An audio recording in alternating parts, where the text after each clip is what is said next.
하나님의 말씀은 사도행전 2장입니다. 37절부터 그들이 이 말을 듣고 마음에 찔려 베드로와 다른 사도들에게 물어 이르되 형제들아 우리가 어찌할꼬 하거늘 베드로가 이르되 너희가 회개하여 각각 예수 그리스도 이름으로 침례를 받고 죄사함을 받으라 그리하면 성령의 선물을 받으니 이 약속은 너희 자녀와 모든 먼데 사람 곧 우리 주 하나님이 얼마든지 부르시는 자들에게 하신 것이라 하고 아멘. 오늘 말씀은요 좀 제목이 좀 충만한 생명력이라는 얘기죠. 충만한 생명력.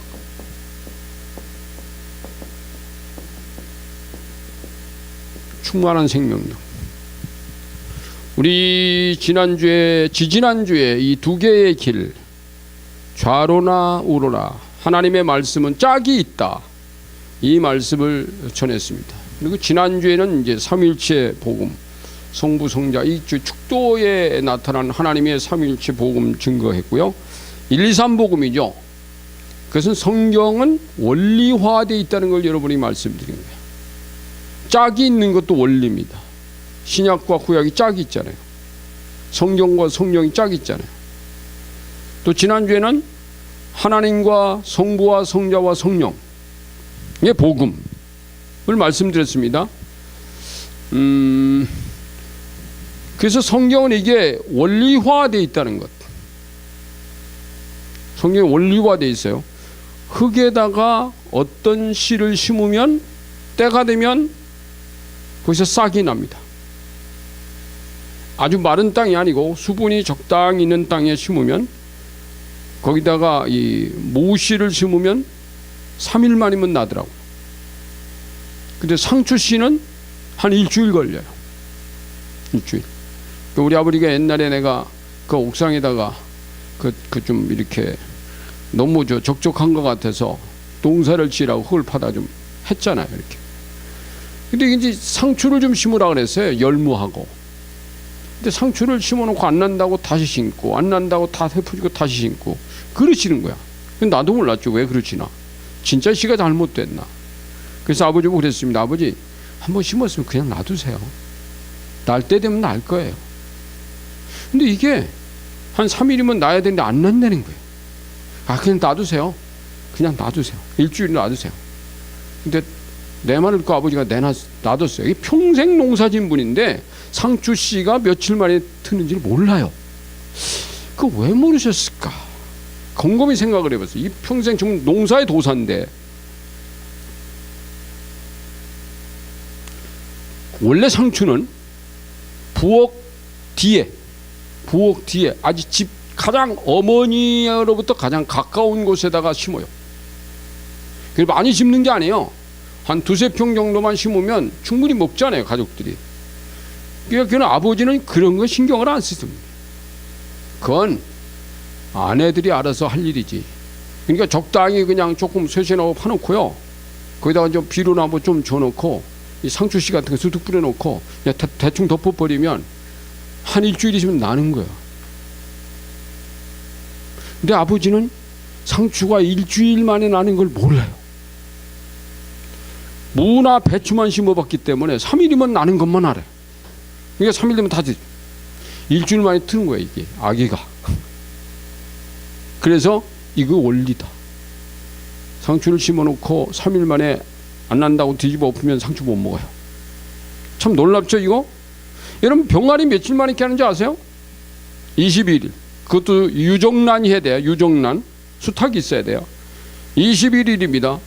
근데 21일 품으려면 아주 암탉이요. 자기 품에다 따뜻한 체온으로 품어요. 21일간을 품어주면 삐약삐약 하면서 그날 다 나와요. 그날. 21일 만에 나오는데 시차만 있지 다 나와요. 근데 만약에 안 나오는 게 있다면 그건 유정이 안 된 거예요. 유정란이 아니에요. 다 나와요. 그 한두 개만 빼놓고 다 병아리가 튀어나옵니다. 근데 그 병아리를 한 10일 만에 깬다고 그래가지고 이 온도를 적당하게 한 35도 있으니 유지해야 되는데 한 50도 정도 막 뜨거운 기온을 갖다 놓으면은 이게 병아리 나올까요? 11마리 나올 것 같아요? 다 삶은 계란 돼 버리지. 한 20일 정도 차디차도 안 나와요. 이게 근데 이게 말이야. 이게 오늘 이제 우리가 공부를 하게 된 이 과학의 원리 중에 하나 들어가는 그런 원리인데, 성경은 원리화되어 있다. 그러니까 하나님의 어떤 창조의 섭리는 원리화되어 있다는 걸 여러분에게 말씀을 드리고, 하나님의 말씀도 원리화되어 있다는 것을 이미 우리가 이것이 교회다, 교회론서부터 여러분은 발견을 했을 겁니다. 그래서 오늘은 이제 6가지, 7가지의 그 원리를 여러분에게 소개했는데, 오늘은 트라이앵글의 원리. 충만한 생명력이다. 그래서 이제 뭔가 세 개가 합쳐질 때 충만해진다는 거예요. 그래서 이 트라이앵글의 원리, 이미 제1 원리는 뭐냐면 우리가 이미 다 공부했잖아요. 이게 여기 하나님의 세 가지 사역, 창조. 이거는 하나님이 창조 사역이야. 여기는 갈보리. 전에도 소개했던 것 같아요. 예수님의 십자가 갈보리. 이거는 이제 성령의 사역, 예수 그리스도 사역이잖아요. 여기는 오순절, 성령 사역이에요. 성령. 이 세 가지 사역이 돼요. 하나님이 창조만 하신 분이 아니에요. 우리가 지난번에 삼위일체 소개를 할 때 성부, 성자, 성령. 그때 뭘 말씀드렸죠? 성부는 일복음. 하나님의 사랑과 예수 그리스도의 은혜와 하나님의 사랑과 성령의 교통하심이 너희 가운데 함께 할지어다. 이게 이제 고린도 후서 13장 13 맨 마지막 절이잖아요. 이게 축도할 때 성부, 성자, 성령이 너희 가운데, 교회 가운데. 교회가 여기 있다 그랬잖아요. 여기가 교회에 있다 그랬잖아요. 그러면 일복음은 뭘 의미했냐? 그래. 지난주에 공부했죠. 일복음도 원리입니다. 일복음 하나님의 율법적 복음. 이 창조 하나님이 율법을 주셨어요. 구약 복음이야. 너희는 죄인이다. 그러니까 여러분, 하나님의 원리 속에 인간은 죄인이 되는 원리가 있어요. 참 하나님이 얄궂게 느껴질지도 몰라요. 왜 하나님은 인간을 죄인으로 만들었나? 우리가 교회를 공부할 때 하나님이 인간을 창조할 때요, 하나님은 인간에게 오류가 없는 하나님과 같은 인간으로 만들지 않았다. 그러면 피조물이 아니에요. 창조주지. 문제가 있어야 돼. 하나님은 인간을 오류자로 만들었다. 왜요? 그래야 전능하신 하나님을 붙잡는 거예요. 그래서 너는 죄인이다. 이게 하나님의 원리예요. 그런데 너의 이 죄를 내가 갚는다. 내가 갚는다. 네가 갚는 게 아니야. 내가 갚아요. 이 교회를 향해서 말씀이 네가 갚는 게 아니야. 내가 갚는 거야. 이 말씀이에요. 그런데 이 오순절 오신 이 성령님께서는 그래. 내가 너희의 죄인 됐던 너희가 예수 그리스도의 사람이 되어서 하나님을 닮은 자로 성장되도록 이끌어 갈게. 그게 성령이 오신 거예요. 여러분, 사람은 이 성령이 없으면 안 변해요. 안 변합니다. 귀로 복음만 들었다고 해서 성령 없으면 안 변합니다. 이게 고민이에요. 세상에서는 교양을 가르치고, 세상에서는 문학을 가르치고, 세상에서는 도덕을 가르치는데 그 도덕과 문화와 문명의 혜택을 받는다고 해서 사람이 얼마나 변할까? 조금 변해요. 죄인이 바뀌느냐? 안 바뀌어요. 안 바뀝니다. 하나님의 형상을 닮아가느냐? 안 닮아. 그래서 여러분, 이 세 가지 하나님의 사역이 합해져 가지고 교회가 완성되는 거예요. 내가 완성되는 거예요. 이게 하나님의 원리라는 거죠. 두 번째 원리는 뭔지 아세요? 생명의 두 번째는 이렇게 생명의 세 가지 차원이요.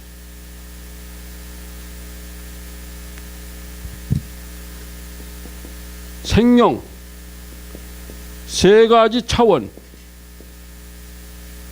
이게 생명이 세 가지가 있대요. 영적인 생명이 있대요. 혼적 생명이 있대요. 육적 생명이 있대요. 여러분, 이 중에서 하나만 빠지면 인간일까요?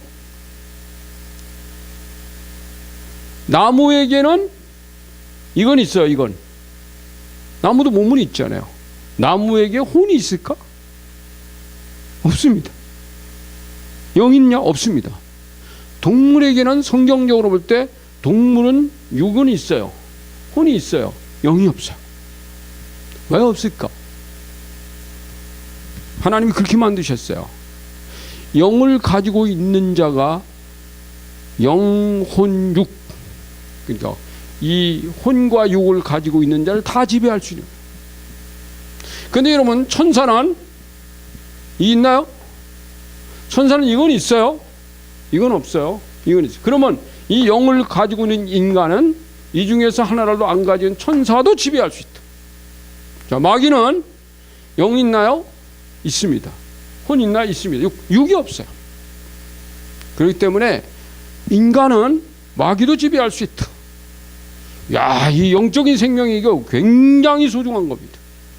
그래서 여러분, 하나님께서도 영으로만 계신 분이 아니라 육으로 오셨고 또 영으로 계시고 하나님의 영혼 육이 있어요. 그게 삼일체예요. 인간도 영혼 육으로 되어 있습니다. 놀라워. 이게 참 놀라워요. 하나만 가지고 있으면 절대 인간 아닙니다. 근데 이 중에서 한 가지라도 건강하지 않다, 병들었다 그러면 병든 자예요. 자, 묻겠습니다. 세상 예수 안 믿는 사람은 어느 쪽에 병들었을 것 같아요? 여기 병들었어요. 이 병들었어요. 여기도 상당히 많은 사람이 예수 믿어도 이쪽에 병든 사람 많아요. 상처, 혼적인 병입니다. 질환이에요. 높은 자존심, 병일까요? 그냥 자존심만 건드리면 아니 버럭 화를 내 죽을 듯 덤벼들어. 이 대한민국 사람들이요, 전 세계에서 자존심이 제일 높아. 좀 건드렸다. 이름이 자존심이 어디까지 갔냐면, 자, 우리나라 GNP가 굉장히 3만 불 시대로 갔습니다. 근데 나는 3만 불이 아니야. 쟤는 5만 불을 벌어, 나는 2만 불을 벌어. 아, 자존심 상해. 그래가지고 저 5만 불을 버는 애가 꼴 보기 싫은 거야. 여러분, 우리나라 이 현상이 정치하는 사람이 자꾸 사람들에게요, 가지지 못한 사람, 넌 가난한 사람, 네가 가난하게 된 것은 네가 잘못해서 그런 게 아니라 가진 자들의 횡포 때문에 네가 가난하게 된 거야. 이렇게 교육시키면요, 사람들에게 그러면 자존심만 자꾸 부축시켜가지고 거기에 대해서 이 적대감을 갖게 만들. 이건 무서운 겁니다, 여러분. 무서운 거예요. 이게 그래서 공산주의고 이게. 하나님은요, 여러분, 우리가 하나님하고 같아질 수 없잖아. 자, 그렇다면 인간은 인간으로서 내 육적인, 자, 우리가 하나님 앞에 감사할 것은, 아, 내가 육신적으로 먹을 것이 있다, 마실 물이 있다, 잠잘 집이 있다, 그것만으로 감사한 거야. 여러분, 그러니까 이 혼적으로 병들게 하는 것은요, 상처라든지 막 자존심이라든지 시기심이라든지 질투라든지 욕심을 부린다, 이게 좀 혼적 질환이야. 미움, 이게 다 혼적 질환이야. 그래서 여러분, 사람이 건강해지려면 영도 건강하고 일단은 예수 그리스도가 들어와야 돼. 그래야 건강의 기본적인 것은 영으로부터 시작합니다. 이 영 안에 주님이 들어오시고 성령이 들어오셔야 돼요. 그 다음에 이 성령 받은 이 성령이 혼도 육도 컨트롤하고 다스릴 때 점점 더 건강해져 가는 겁니다. 아멘. 그래서 사실은 이 성령이 오셔서 교회를 건강하게 만드는데, 이 성령이 혼적인 질환, 육적인 질환도 치유하는 치유 역사를 하는 거예요. 전인 치유. 병원에서는 이거는 해요. 근데 이거는 조금 해요. 이거 완치 못합니다. 이건 하냐? 못합니다. 그거 어디서 해야 됩니까? 교회는 이거는 다 병원에다만 맡기느냐? 아니요. 병원에서도 못하는 것이 하나님의 성령이 하세요. 그런 경우도 있어요. 그러니까 여러분, 하나님께서는 내 영과 혼과 육이 건강하게, 하나님 주님이 오시는 날 그날까지 온전하게 보존되기를 원하노라. 이게 데살로니가서 5장이 나와 있잖아요. 제가 영혼 육이 그림 그릴 때 이거 세계의 원 그릴 때 소개한 부분입니다. 그러니까 성경을 보면 이 성경 좀 볼까요? 잠언으로 좀 가볼까요? 잠언으로. 여러분 잠언으로 한번 가보세요. 구약으로 갑니다. 구약 잠언으로 가면 잠언에서 성경 구절 세 가운데를 찾을 겁니다. 15장. 시편 다음에 잠언이에요. 잠언 15장 13절이죠. 마음의 즐거움은, 마음이 나와요. 얼굴을 빛나게 하여도.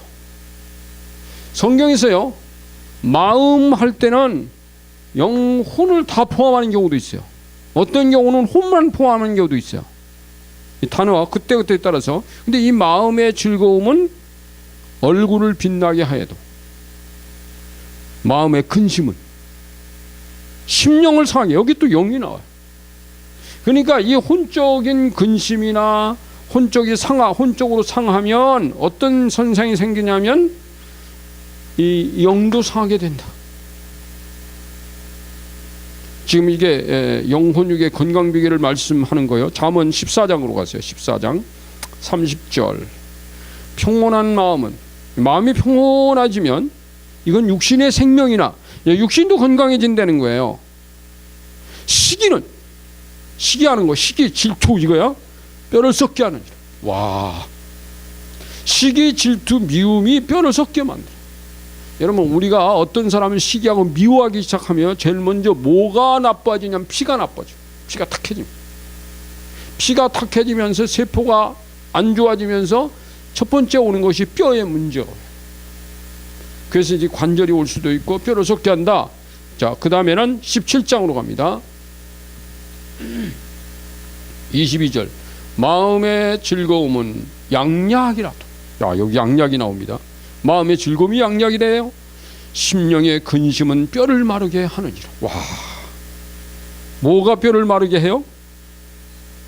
심령의 근심.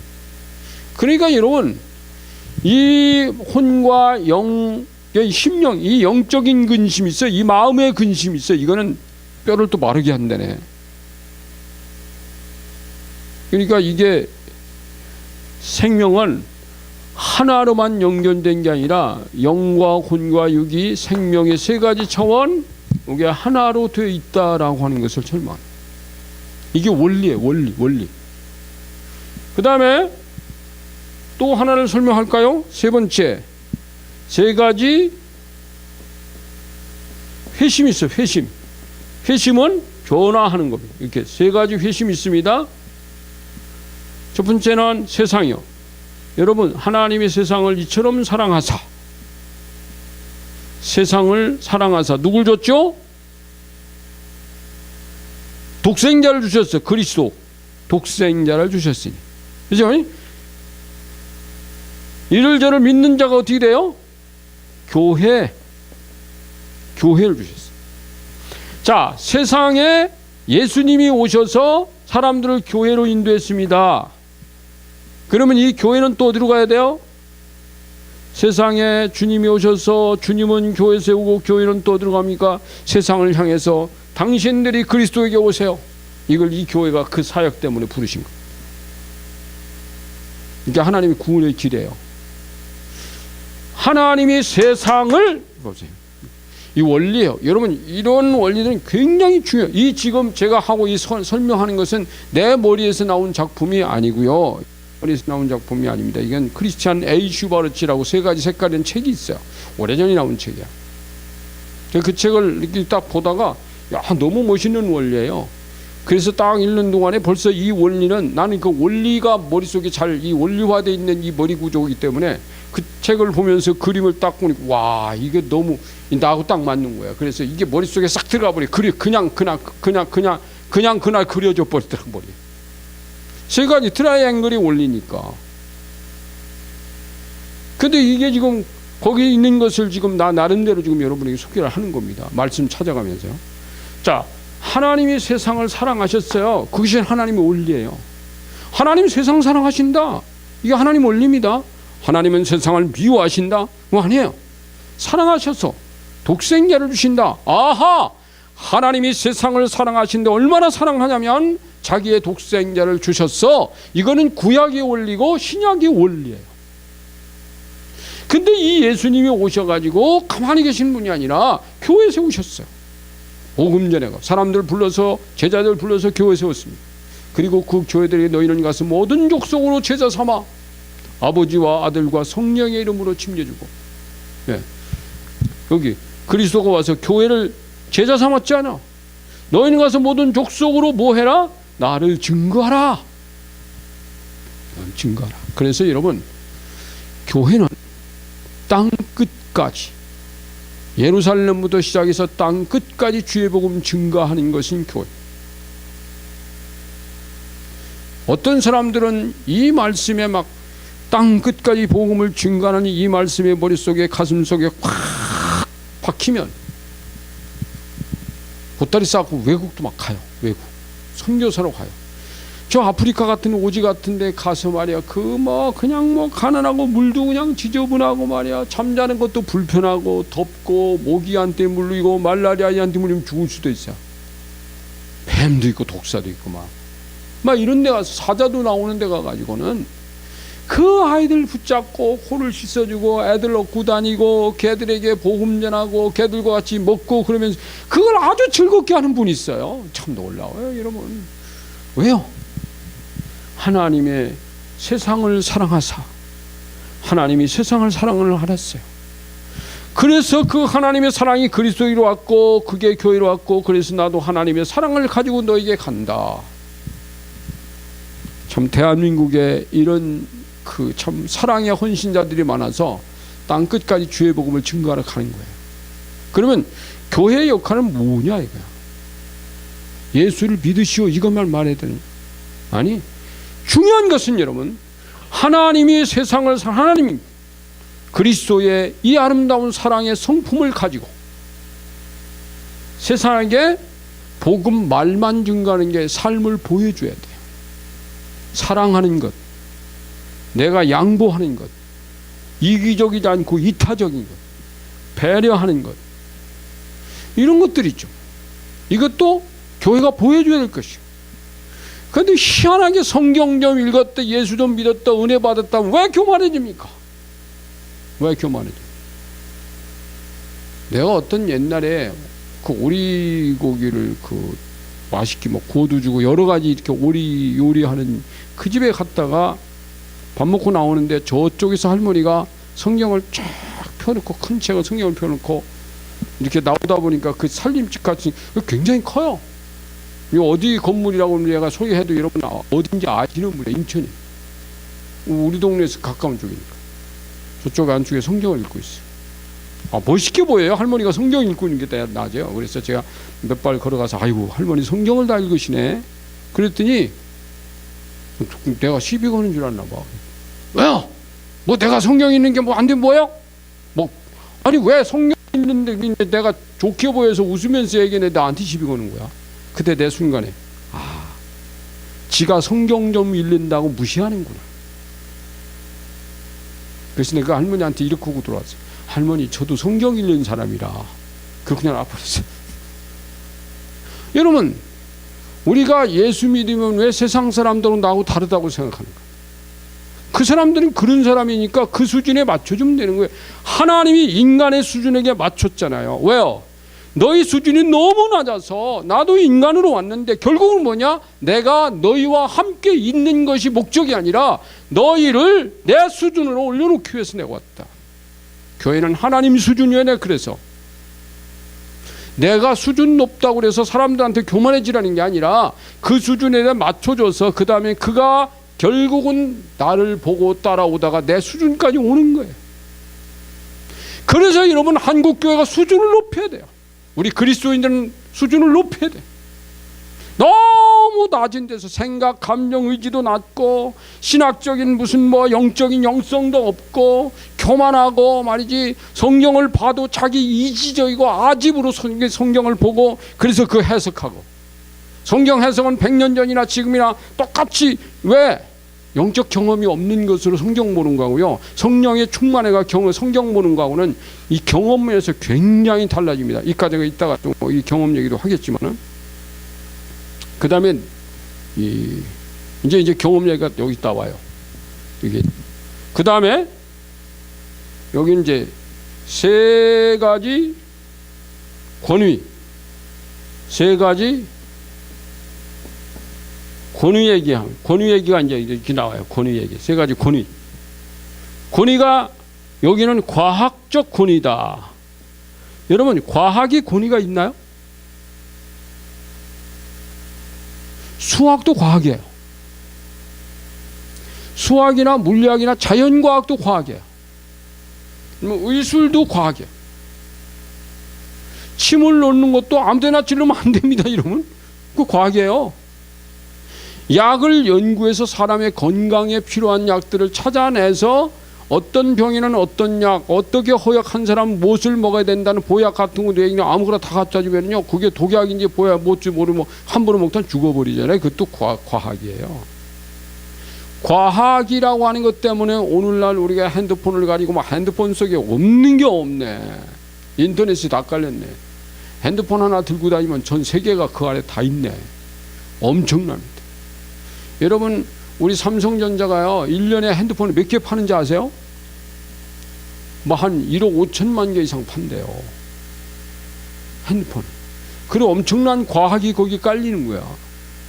근데 이 과학이 하나님은 아니에요. 과학은 뭐냐? 창조의 섭리를 찾아서 하나씩 하나씩 혜택을 보는 거예요. 과학이 점점 커질수록 인간의 혜택은 점점 좋아지고 편리해지잖아요. 이게 과학이 하나님은 아니지만은 하나님이 만든 혜택을 찾아서 내가 본다, 이 과학권이에요. 그러니까 2 곱하기 2는 4, 우리 구구단 할 때 2는 1이잖아요. 수학에는 공식이 굉장히 많은데 그 공식은 하나님의 이 권위, 학문적 권위를 찾아 발견해 가지고 그거를 원리화시킨. 근데 그 원리도 불변의 원리입니다. 근데 이 과학을 더 충만히, 과학을 혜택을 많이 누려야 충만해지는 거예요. 충만해지는. 근데 우리나라 같은 경우는 과학의 혜택을 얼마나 충분히 누렸든지 어쨌든 전 세계적으로 지금 인터넷이 제일 빨리, 인터넷 속도가 제일 빠른 나라 딱 하면 탁 나오잖아요. 이 대한민국에. 여러분, 미국이나 호주 가면 인터넷 상당히 안 좋아요. 제가 이제 가끔 이제 그 외국하고 이렇게 통화를 하는데, 이게 이 옛날엔 전화기 쓰다가 요즘은 이제 막 카톡으로 하잖아요. 이 카톡이요, 끊겼다 들렸다. 미국하고도 해도 끊겼다 들렸다. 호주하고도 끊겼다 들렸다. 왠지 아세요? 우리나라 인터넷 속도 와이파이 속도는 좋은데 외국 거는 안 좋아요. 근데 그 사람들은 그거에 대해서 우리나라처럼 말이야, 그 속도가 안 좋고 뭐 그렇더라도 그렇게 고민하지 않아요. 우리나라가 고민해. 그 빨리 갱신하려고. 근데 이게, 그래서 과학의 권위 있어요. 그 다음에 성경의 권위 있습니다. 여러분, 성경은 하나님의 말씀, 하나님의 권위를 가지고 있어요. 이 성경의 권위가. 성경만 권위가 아니라 성경을 경험한다. 이 경험도 권위가 있어요. 여러분, 이거 자칫 생각하면 오직 성경이 아니라 랄프 레이버의 그 서바이벌 키스에서 설명한, 여러분 전에 우리 어떤 공부한 사람 있을 건데 거기 보면 성경의 권위를 얘기하다 오직 성경. 그래서 거기 보면 지식도 경험도 부정하는 것처럼 얘기하는 거예요. 이게 지식도 경험도 진리가 아닌 것처럼 그렇게 속견을 합니다. 오직 성경. 이게 중요해요. 성경이 진리고 성경만이 권위를 가지고 있다는 건 맞아요. 성경이 권위를 가지고 있다는 게 맞아요. 그러나 성경만 권위를 가지고 있는 것은 아니다. 경험도 가지고 있다. 이 경험. 그러면 이 경험은 뭘 기릅니까? 이 하나님의 말씀을 경험해야 돼요. 자, 전에 제가 저희 아버지 얘기를 했잖아요. 저희 아버지 손이 굳어져 가지고 예수를 안 믿으시니까. 근데 우리 어머니가 그랬다지요. 병원 가도 안 되고 별짓해도 안 되니까 예수 믿어야 나을걸. 근데 교회 갔다 그랬잖아요. 저녁에 갔다 오면서 이게 정상으로 돌아갔어요. 놀랍지요. 예수 믿어서만 돌아간 게 아니라 믿으려고 마음만 먹어도 하나님이 역사하는 것도 경험이에요. 이 경험이잖아요, 여러분. 제가 결혼하는데 기도를 굉장히 중요하다고 여긴 것이 내가 경험한 바 때문이고, 난 우리 아내를 만나기 위해서 5년간을 기도했어요. 매일같이 기도했어요. 하나님 어떻게 기도할까요? 기도 5가지를 뽑았어요. 그 5가지 중에서는요, 어린이 교육에 탁월한 사람이라는 거 하나가 들어가 있어요. 신학을 공부해야 된다. 나이 차이, 키는 얼마, 신앙도 3대는 돼야 된다 그랬어요. 3대. 대한민국에서 그때까지 내가 결혼할 때까지요 4대까지 내려갔으면 제일 많이 내려갔고, 그때 뭐 기독교 역사 100년도 안 됐으니까 4대까지 내려갔으면 제일 많이 내려갔는데 3대. 근데 우리 집사람의 할아버지가 그 표lik 선교사랑 전도하러 다니고 그랬던 집 있잖아요. 그 고향에다 교회도 세우고. 그러니까 놀라워요. 근데 그렇게 기도를 해놓고, 기도를 했으니까 하나님께 그렇게, 이 기도도 하나님이 그렇게 하게 하셨으니까. 근데 그거를, 그 권위를 인정하지 않고 또 나중에 내 나름대로 다른 여자를 누가 이렇게 만나게 해가지고 좀 고민을 하고 있는데 하나님께서 제게 말씀했다고 지난번에 말씀드렸잖아요. 지금까지 네가 기도하던 사람이 아니지 않느냐라는 주의 음성이 들렸다 그랬잖아요. 근데 그것이 무슨 일이면 이게 내 경험이었어요. 기도의 응답의 경험. 그러면 그렇게 하나님이 말씀했다면 이 경험을 싹 무시하고 내 마음대로 해야 됩니까? 제가 지난번에 말씀드린 로고스, 성경에 가지고 있는 성경은 로고스와 레마에 다 2개를 다 들어있어요. 성경 속에 레마가 많이 나오니까요. 이 경험이 성경적이냐 아니냐 이것만 분리하면 돼요. 내가 경험하는 것이 성경적이다 그러면 이거 하나님이 하신, 나는 하나님의 말씀. 그래서 여러분 성경을 읽고 이 성경 속에 있는 것을 많이 경험해 보려고 해야 돼. 다 경험할 수는 없어요. 이 방대한 책을 어떻게 다 경험해요, 여러분? 어떤 사람은 11조다가 축복받는 것을 경험했습니다. 근데 그것은 물질의 경험이지, 그 사람에게 뭐 은사도 와 있고 선교를 경험하고 무슨 뭐 주의 말씀이 들리고 이건 이 경험 저 경험 이 경험 저 경험 다 받느냐? 아닙니다. 여러분 성경에도 은사가 각종 방언이라고 그랬지만 다 방언을 받겠느냐? 그건 다는 아니라 그랬잖아요. 다 예언하겠느냐? 다 선지자겠느냐? 다 사도겠느냐? 아니지. 그렇지만 하나님 앞에 더 많은 경험을 해보겠다고 주님 앞에 매달리면, 하나님의 성령의 충만을 경험하기를 원하면 그 성령 충만이 더 많은 것 경험하게, 하나님의 말씀의 어떤 부분을 경험하게 한다. 아멘. 이 중요하죠, 여러분. 그 다음에 이제 여기 보면 3가지 경향이 있어요. 3가지 경향입니다. 경향이나 경향성이나 뭐 오케이. 그죠? 첫 번째는 뭐냐면 3가지 경향이 자유주의. 이게 이제 신학을 자유주의. 그 신학의 자유주의를 말하면 이건 복음.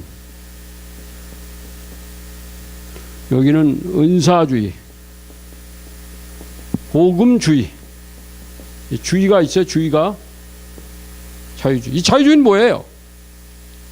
자유주의는 사회, 이게 소셜 가스펠이라고 그래요. 이걸 사회에 헌신하는 겁니다. 사회에 가서 사회 활동도 잘하고, 이게 교회가 사회 변혁에다가 목표를 우선시하는 거예요. 사회 변혁에다가 목표를 우선, 환경이 좋아지고 우리의 삶이 개선되고 이거 필요해요. 여기다 우선시하는 교단들이 있어요. 우리나라도 이걸 중시하는 교단들이 있다고. 근데 복음주의는 또 뭐냐 그러면, 아니 이거는 사회가 좋아지는 것보다 더 중요한 것은 개인의 변화다. 개인의 구원, 여기다가 목표를 우선시하는 거예요. 사회 변화, 개인 변화. 근데 사실은 이게 두 개 다 같이 가야 되잖아요. 그러면 은사주의는 뭐예요? 은사. 이 은사에다가 더 강조점을 두는 거예요. 그런데 여러분 이게 사실은 성경에 다 나와 있는데 이게 하나로 성경은 이쪽으로만 가라? 아닙니다. 이쪽으로만 가라? 아닙니다. 이쪽으로만 가라? 아닙니다. 세 가지가 다 같이 가야 된다. 일단은 어떤 개인이 예수님을 만나도록 도와주는 건 복음이죠. 그래서 예수 믿고 우리의 삶이 개선되면 그 삶을 나누어 주자. 사회를 향해서 복음도 전하고 우리의 삶도 나눠주자. 우리의 돈도 나눠주자. 이게 이제 자유주의입니다. 은사주의. 근데 이게요, 이제 이렇게 하면 이쪽에다가 이제 세 가지 이제 그러다 보면 위험성이 있어요. 세 가지 위험성. 이 자유주의가 조금 더 극단적으로 갔을 때 있어요. 이거 위험성 극단이에요. 자유주의가 극단적으로 하면 어디까지 가는지 아세요?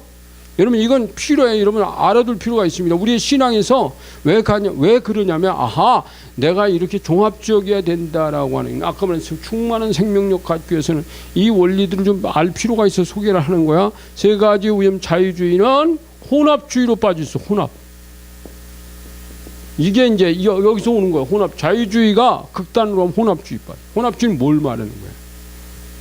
너무 사회사회 하다 보니까 꼭 우리가 예수님만 전하고 예수님만이 주님이라고 말할 필요 있냐? 저 교회 안에만 주님 계시다고, 뭐 교회 안에만 복음이 있다고 말할 수 있냐? 이 복음은 교회 밖에도 있다. 근데 교회 밖에 있다고는 말할 수 있는 거지만 예수 밖에도 있다, 이건 안 된다는 거죠. 예수 밖에 있다고 말하는 사람도 있어요. 다른 종교에도 구원이 있다, 이렇게 말하는 거야. 이거 혼합주의죠. 그러니까 여러분 성경만이 오직 진리다, 이렇게 말하지 않는단 말이야. 다른 종교들이 가지고 있는 경전도 진리가 될 수 있다, 이렇게 말한다. 그러면 아까 말했듯이 과학도 진리인데 그 진리가 우리가 꼭 하나님만이 신으로 생겨야 되냐? 과학도 신으로 생길 수 있다, 이렇게 말할 수도 있잖아요. 이런 과학주의자들도 있어요. 자, 그러면 혼합주의는 여기서 이제 여기 이제 복음주의는 교리주의가 될 수 있다. 교리주의. 이게 이제 바리새주의입니다. 너무 이 구약의 율법을 하다 보니까 그 율법이라고 하는 거 안에 예수도 없어요. 복음이 없어요. 여러분 율법은요, 네가 죄인이야, 이걸 가르쳐 줬잖아. 근데 그 죄 문제는 네가 해결 못해, 내가 갚아줄게. 그게 복음이에요. 근데 이 복음주의에 빠지다 보면은요, 이 복음 하던 사람들이 결국은 자꾸 문자주의, 바리새주의로 빠질 수 있어요. 이 교회가 이제 뭐 벌써 한 2000년 됐잖아요. 2000년 동안 오는 동안에 그래서 캐토릭 같은 교회도 생겼잖아요. 마치 바리새 같은 교회가 될 수 있다는 거야.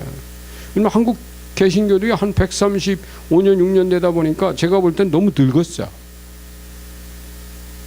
교회가 한국에도 다 있어요. 자유주의도 있고 복음주의도 있고 은사주의도 있어요. 근데 이 교회들이 혼합주의로 빠지기로 했어요. 지금 교리주의에 빠지기로 했어요. 이 바리새주의는 예수님이 하는 사역을 다 시비 걸었어요. 율법에서는 귀신 쫓는 게 없잖아요. 병 고치는 게 없잖아요. 그거 왜 하냐고. 왜 하냐고. 시비 거는 거예요. 지금도 그렇습니다. 왜 하냐고. 꼭 그거 해야만 밥 먹고 사냐고. 제가 이 치유 이쪽으로 팍 빠질 때, 그 왜 제가 그런지 아세요? 여러분, 목사가 편해지고 싶을 수 있지. 그렇지만 주님은 이 땅에 병들고 고통당한 사람 볼 때 내 마음이 얼마나 아픈지 아냐. 나는 병들고 고통당한 사람들 볼 때, 마음이 상한 사람들 볼 때 내가 웃을 수가 없다. 하나님 웃을 수가 없다. 여러분, 주님의 그런 음성을 여러분에게 들렸다면 여러분은 어떻게 하겠습니까? 그건 당신이 웃든 당신이 마음이 아프든 건 나 무슨 상관이 있습니까? 이렇게 말할 수 있어요? 그래서 여러분, 우리는 하나님의 관점으로 보자. 하나님의 관점으로 보면 구제도 해야 돼요. 하나님의 관점으로 보면 개인에게 복음도 전해줘야 돼. 하나님의 관점에 보면 은사도 있어서 병든 사람을 고쳐주는 사역도 필요해요. 하나님의 관점에서 보면 예언 사역도 필요합니다. 그렇잖아요. 내 관점으로 보면 그냥 이것만 있으면 되는 거야. 내 관점으로 이것도 필요 없지, 이것만 있으면 된다고 고집 부리는 거예요. 여러분, 교회는 이거 다 합쳐야 된다 그랬습니다. 제가 그래야 충만한 생명력이 된다 그랬어요. 근데 여기 보면 이거는 위험성이기 때문에 이 위험한 건 합치면 안 돼. 이 위험성은 다 버려야 되는 부분입니다. 지금 교회가 이건 합쳐야 되지만 이건 합칠수록 안 좋아지는 거야. 교리주의. 여긴 또 뭐야? 영성 지상주의. 와, 이 영성 지상주의. 오직 영영영영밖에 없어. 영영영영영영영영. 그러다 주님 나라 가는 거예요. 영영영영 하다가 말씀 하다가 은사도 필요 없어요. 근데 여러분, 이런 것들이요, 결국 이제 이렇게 위험성이 빠지는데, 그래서 우리가 신앙의 종합적인 거, 그 6가지를 이 그림 하나를 가지고, 자 보세요. 제가 마지막에 이걸 다 종합을 해가지고 여러분에게 한 그림을 소개를 합니다. 이거는 원래는 이게 설문지를 가지고 해가지고 소개를 해야 되는 그림인데, 지금 여러분에게 그럴 시간이 없으니까 제가 소개를 할 거예요. 여러분 충분히 이해를 할 수 있다고 보고 이제 합니다. 자, 큰 그림이에요. 자, 여기 이제 이게 아까 자유주의 뭐 혼합주의 얘기했죠. 이 위 부분은 지혜의 부분입니다. 왜? 지식이니까. 이쪽 부분은 교리의 부분입니다. 교리. 아니. 교리, 지혜. 아니. 교리. 이제 복음이 헌신을 주장하니까 헌신. 하나님의 지혜, 창조의 지혜. 이게 설명하면 이거예요. 그리스도의 헌신. 성령이 뭐가 있을까요? 능력. 이렇게 보면 더 쉬워요. 하나님은 창조의 지혜가 있고, 헌신은 그리스도가 헌신했고, 성령은 능력이 있다. 근데 여러분, 그러면 이 세 가지가 다 있어야 되는데, 자, 교인들에 따라서 이쪽에만 이렇게 돼 있는 사람이 있어요. 이쪽에만. 이 사람을 의심 많은 성도라고 그래요. 그럼 요거는 성경에서 대표적인 사람 누굴까요? 의심 많은, 볼 생각 안 나요? 도마지, 도마. 근데 어떤 사람은 에이, 그것도 아니야. 나는 이게 좋아. 헌신만 할 거야. 헌신은 잘해. 근데 여기 이제 지혜가 충만한 사람은 이제 여기 합시다. 헌신. 이제 여기 헌신해. 와, 헌신. 이 헌신의 요거는 뭐냐면 이제 여기 아까 그랬죠. 이 예수님이 헌신하셨다. 십자가에 죽고 희생했으니까 헌신이요. 그러면 이 헌신하는 사람들의 그 특성은 뭐냐면 자기식으로 통제라는 거야. 통제. 자기식으로만 통제. 여러분, 이 복음을 강조하는 사람들 가운데, 예수님의 헌신, 희생을 강조하는 사람 가운데 헌신만 강조하는 사람들이 있어요. 헌신만. 그리고 자기식으로 통제. 이 식이 아니면 안 되는 식으로. 굉장히 고집스러운 이게 나타납니다. 이게 성경에서 어떤 인물인지 아세요? 자기식으로 해, 내 식으로 해, 내 식으로 해, 내 식으로 해. 누가복음 10장에 가보면 있어요. 누굴까요? 마르다. 이 사람 마르고도 닳도록 막 부엌에 가서 그냥 예수님 오시면 그냥 전 부치고 빵 굽는 일이야. 예수님 오시면요, 방에 들어가지도 않아요. 부엌으로 들어가 버려. 주님을 해서 얼마나 헌신하는지 몰라. 이게 마르다식이에요. 능력만 강조해. 능력. 난 능력만 있습니다. 난만 능력만 있으면 되는 거야. 능력 행함. 여기다가 막 그냥 능력만 있으면 돼. 이건 누구였을까요? 여기 이 능력을 강조하는 사람 누구였을까요? 마르다의 여동생 마리아. 이 사람은 이런 건 필요 없어. 이건 필요 없고 그냥 주님의 말씀, 그 은혜만 강조하는 거, 은혜만. 자, 이렇게 됩니다. 그런데 이제 여기에 끼어 있는 사람이 있어요. 이렇게.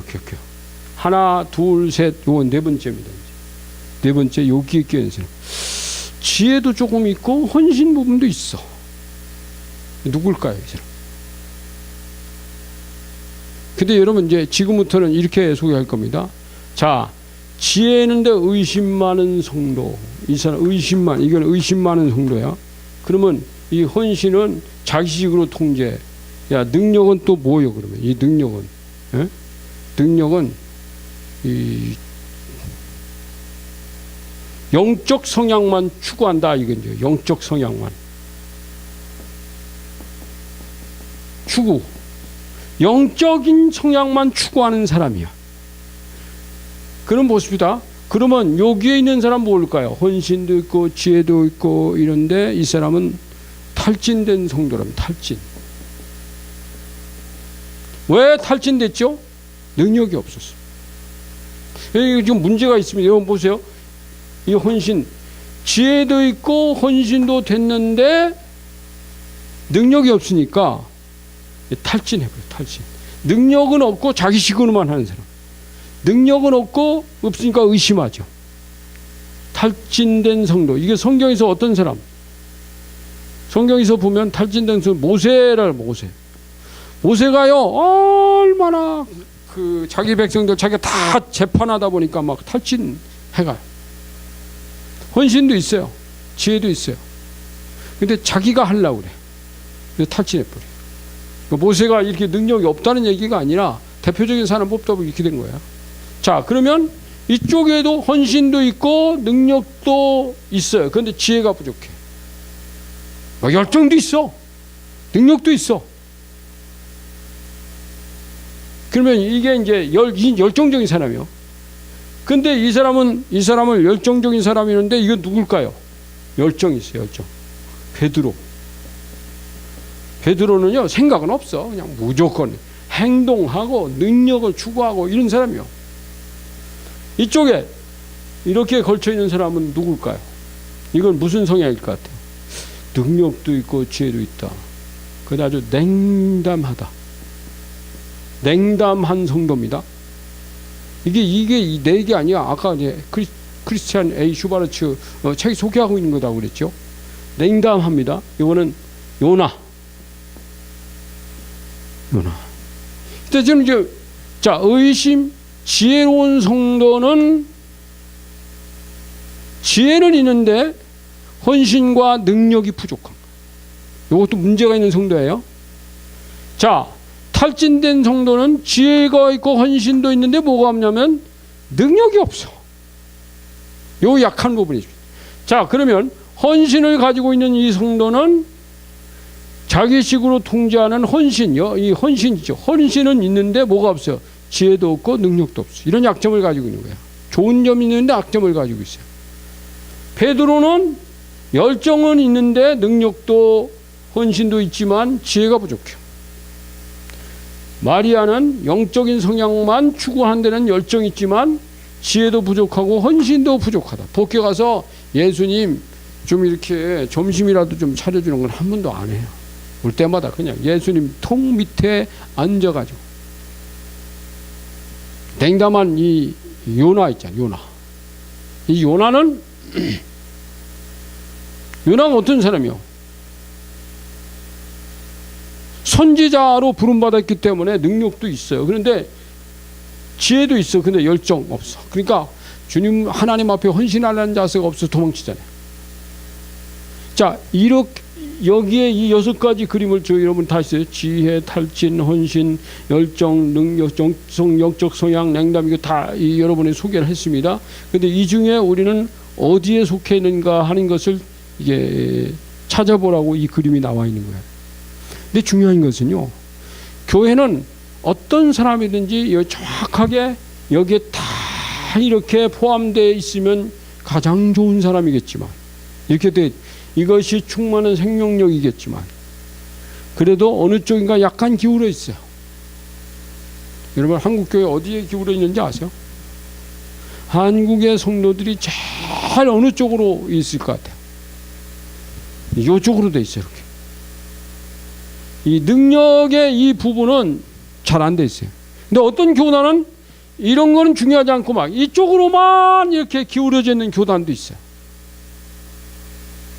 그래서 여러분, 교단과 교파가 이것 때문에 나눠져 있지만 하나님이 원하는 건 다 합쳐서 하나. 이게 한쪽으로만 가면 안 된다는 거잖아요. 그러면 충만해지지 않는다는 거예요. 정말 충만이라는 게 뭐냐? 삼위일체 하나님은 성부, 성자, 성령으로 축복기로 했잖아요. 그러니까 우리가 지혜도 헌신도 능력도 다 주고 하자.